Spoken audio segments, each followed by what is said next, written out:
Hello and welcome to C3 Streamland. So in this quick video we'll see the one of the last properties of circle, which says that circle can be inscribed inside a square, triangle and kite. As you can see on the screen, I managed to create a circle which is perfectly inscribed inside these three shapes, which means that the circumference is barely touching the sides of that shape just at one point. That means each side of that shape, I can say, is acting like a tangent for a circle. Now, how we can create that, and let's verify if that property is true. So, if you remember, when we were creating circumcenter and incenter for a circle. To create an incenter or circle inside a triangle, we used angle bisector tool. Basically, why we use this particular tool is because when by using angle bisector tool, you can find a point which is at the same distance from all the sides of the triangle. So that is exactly what we need. We need a point which will be exactly equidistant from all the sides so that we can create a circle inside it.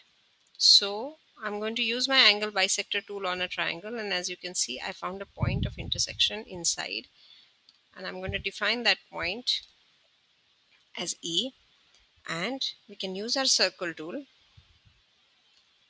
With E as a center, I can now draw a circle which is inside a triangle, and it barely touches all the sides, right? So here the circle is inscribed in a triangle. Let's see how we can do it for a square. So same, we can use angle bisector here. Now in case of square, I can bisect any two angles because square has perfect 90-degree angles and all sides are also equal. So as you can see, when I'm bisecting at angle B, the line is going through point D, and when I'm bisecting angle A, the line is going through point C. So I don't need to bisect them any further. I can simply define that point and use my circle tool to see if I can have a circle where all the four sides of a square can act as a tangent for my circle. And there you go. Here I have managed to inscribe a circle inside a square. Now let's try for one last shape, and that is kite. Again the same tool, because angle bisector tool, let me remind you, will give us a point which will be exactly equidistant from all the sides of that shape, right? So let's bisect angle A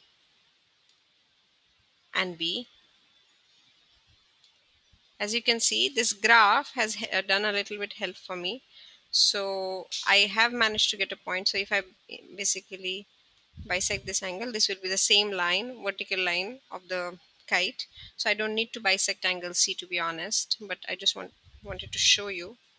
Now I can create my circle with center being that intersection point as F, and now I have managed to create in center for the kite, or I have inscribed a circle in a kite. I would want to encourage you to try this with different shapes. See how many more shapes you can find in which you can inscribe a circle or circumscribe that shape with a circle, right? uh, Happy exploring.